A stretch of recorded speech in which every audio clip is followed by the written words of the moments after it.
जया प्रदा भारतीय सिनेमा में अनुग्रह और सुंदरता की प्रतिमूर्ति को अक्सर उनकी शानदार स्क्रीन उपस्थिति, शास्त्रीय नृत्य और शक्तिशाली अभिनय के लिए याद किया जाता है। लेकिन उनके ऑन स्क्रीन ग्लैमर के पीछे भावनात्मक गहराई, लालसा और लचीलेपन की एक कहानी छिपी है। उनकी प्रेम कहानी और दोस्ती भक्ति, विवाद, व्यक्तिगत त्याग और आंतरिक शक्ति का मिश्रण है। आम बॉलीवुड परी कथाओं के विपरीत जया प्रदा का प्रेम जीवन जटिल निर्णयों से भरा था। एक ऐसा प्रेम जिसने सामाजिक मानदंडों को चुनौती दी और एक स्थायी ताकत जिसने उन्हें निर्णय और दर्द का सामना करने में जमीन पर रखा। 3 अप्रैल 1962 को राजमुंदरी आंध्र प्रदेश में ललिता रानी के रूप में जन्मी जया प्रदा एक पारंपरिक तेलुगु भाषी परिवार से थीं। उनके पिता कृष्ण राव एक तेलुगु फिल्म फाइनेंसर थे, जबकि उनकी मां नीलावेनी एक गृहिणी थी। नृत्य में उनकी प्रारंभिक रुचि ने उन्हें भरतनाट्यम और संगीत में शास्त्रीय प्रशिक्षण दिया। इस छोटी सी भूमिका ने उनके लिए रास्ते खोल दिए और जल्द ही वह तेलुगु, तमिल, मलयालम, कन्नड़ और अंततः हिंदी सिनेमा में उभरती हुई स्टार बन गईं। 1970 के दशक के अंत और 1980 के दशक की शुरुआत में जया प्रदा ने बॉलीवुड में कदम रख दिया था और सरगम, कामचोर, तोहफा, संजोग और शराबी जैसी फिल्मों से राष्ट्रीय स्तर पर सनसनी बन गई थी। उनकी खूबसूरती और शान ने दर्शकों और सहकलाकारों को समान रूप से मंत्रमुग्ध कर दिया। पुरुष प्रधान इस इंडस्ट्री में जया ने कई प्रशंसकों को आकर्षित किया। उन्होंने जितेंद्र, अमिताभ बच्चन, ऋषि कपूर और राजेश खन्ना के साथ स्क्रीन पर कमाल की केमिस्ट्री शेयर की। यह अनुमान लगाया गया कि उनके कुछ सहकलाकार उनसे बेहद प्रभावित थे। लेकिन जया अपने करियर पर ध्यान केंद्रित कर रही थी और खुद को संयमित रखती थी, जिससे अफवाहें तो उड़ी, लेकिन कुछ ही रिश्ते पक्के हुए। कई दिल उनके लिए धड़क रहे थे, लेकिन जया का दिल किसी ऐसे व्यक्ति के लिए था जिसकी उम्मीद नहीं थी, कोई सहकलाकार नहीं, बल्कि पर्दे के पीछे का कोई व्यक्ति। 1980 के दशक के मध्य में जया प्रदा को मुंबई में रहने वाले जानेमाने फिल्म निर्माता और वितरक श्रीकांत नाहटा से प्यार हो गया।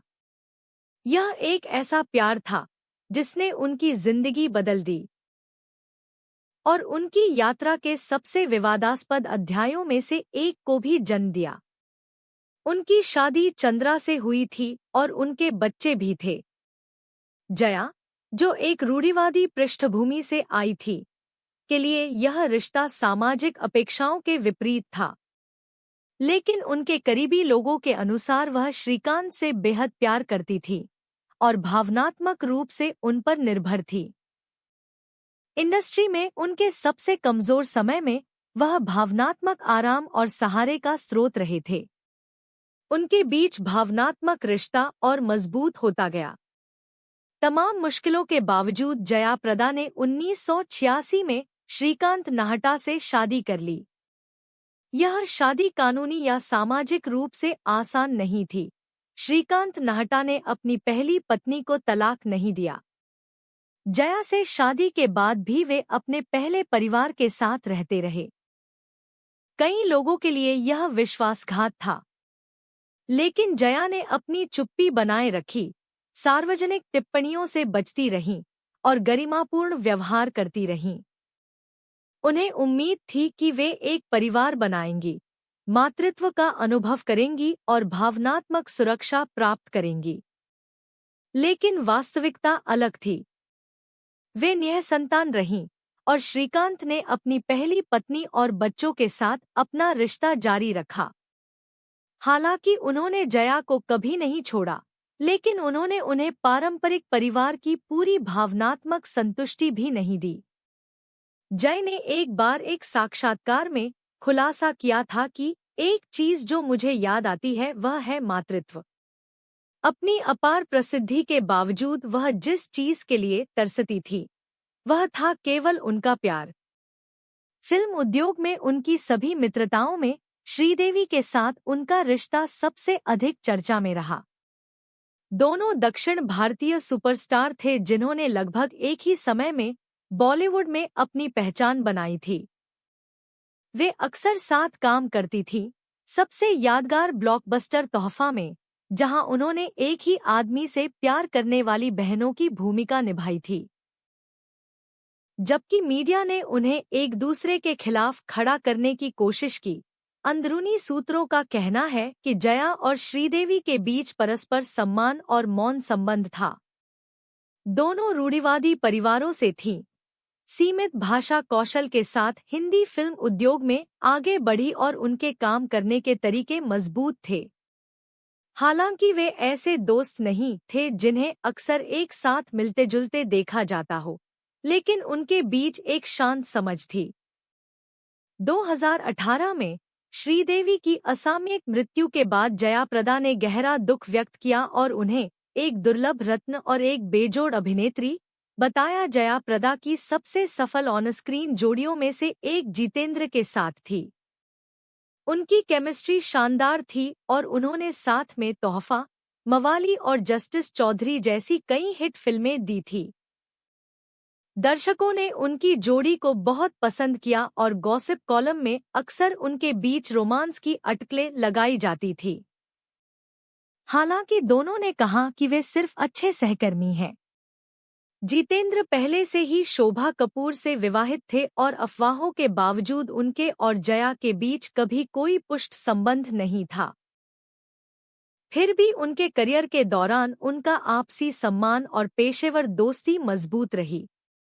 एक और अभिनेता जिसके साथ जया ने अविश्वसनीय ऑन स्क्रीन तालमेल साझा किया, वह थे अमिताभ बच्चन। शराबी आखिरी रास्ता और गंगा जमुना सरस्वती जैसी फिल्मों ने उनकी अनुकूलता को साबित किया। अफवाहों ने संकेत दिया कि अमिताभ जया को काफी पसंद करते थे और यहाँ तक कि उन्हें भूमिकाओं के लिए सिफारिश भी करते थे। हालांकि अमिताभ की शादी जया भादुड़ी से हुई थी और दोनों ने पेशेवर संबंध बनाए रखे। हालांकि प्रशंसकों ने उनके बीच कुछ और होने का सपना देखा था, लेकिन किसी भी रोमांटिक संबंध का कोई सार्वजनिक रिकॉर्ड या स्वीकारोक्ति नहीं है। 1990 के दशक में जब फिल्मी भूमिकाएं कम होने लगी, तो जया प्रदा ने राजनीति की ओर रुख किया। अपने पति श्रीकांत की मदद से वह एन.टी. रामा राव के मार्गदर्शन में तेलुगु देशम पार्टी में शामिल हो गई। बाद में वह अमर सिंह के समर्थन से समाजवादी पार्टी में चली गईं। राजनीति ने उनके जीवन में नया उद्देश्य तो लाया, लेकिन साथ ही अपनी चुनौतियों को भी साथ लाया। उनका निजी जीवन छाया में रहा। हालांकि वे सार्वजनिक रूप से दिखाई देती थी, लेकिन अक्सर अपने पति या परिवार के साथ नहीं दिखाई देती थी। ऐसी अफवाहें थी कि वे समाजवादी पार्टी के नेता अमर सिंह के करीब आ गई थी। मीडिया ने उनके भावनात्मक लगाव के संकेत देते हुए उनके बंधन पर अटकलें लगाईं। जया ने किसी भी रोमांटिक संबंध से इनकार किया, लेकिन स्वीकार किया कि अमर सिंह उनके सबसे बुरे राजनीतिक दिनों में उनके सबसे मजबूत सहारे रहे। 2020 में अमर सिंह की मृत्यु के बाद जया प्रदा ने उनके लिए गहरा शोक व्यक्त किया और उन्हें सच्चा दोस्त और मार्गदर्शक कहा। पिछले कुछ सालों में कई साक्षात्कारों में जया प्रदा ने स्वीकार किया है कि मां न बन पाना उनके जीवन का सबसे बड़ा दुख था। उन्होंने हमेशा बच्चों की परवरिश का सपना देखा था, लेकिन उनकी निजी परिस्थितियों ने उस सपने को असंभव बना दिया। 2000 के दशक की शुरुआत में अपुष्ट अफवाहें थी कि वे एक बच्चे को गोद लेने के बारे में सोच रही थी, लेकिन सार्वजनिक रूप से ऐसा कुछ भी नहीं हुआ।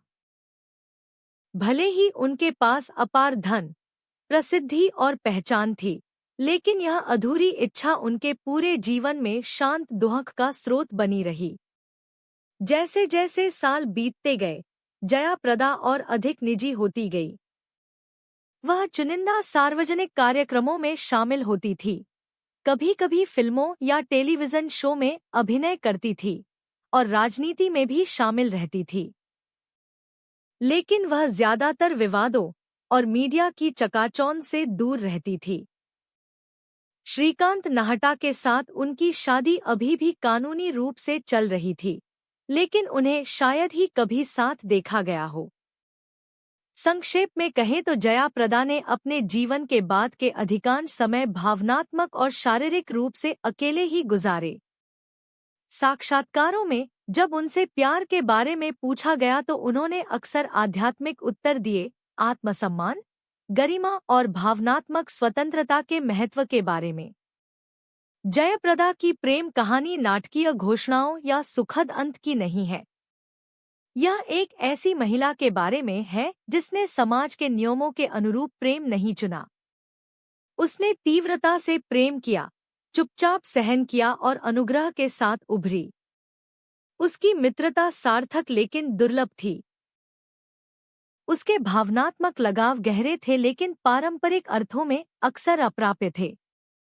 फिर भी उसने कभी अपना संतुलन नहीं खोया, कभी सार्वजनिक कटुता में शामिल नहीं हुई और हमेशा खुद को शांत गरिमा के साथ पेश किया।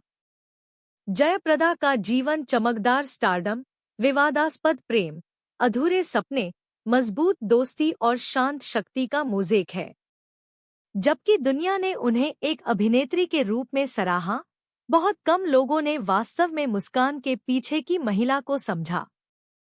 उनकी कहानी हमें सिखाती है कि प्यार हमेशा पूर्णता में लिपटा हुआ नहीं होता है। कभी-कभी यह शर्तों, बलिदान और अकेलेपन के साथ आता है, लेकिन तब भी यह वास्तविक है। जय ने सच्चा प्यार किया, भले ही आदर्श रूप से न हो। उसने अपने विकल्पों को, परिणामों को सहन किया और खुद को एक दुर्लभ अनुग्रह के साथ प्रस्तुत किया जो प्रशंसा के योग्य है।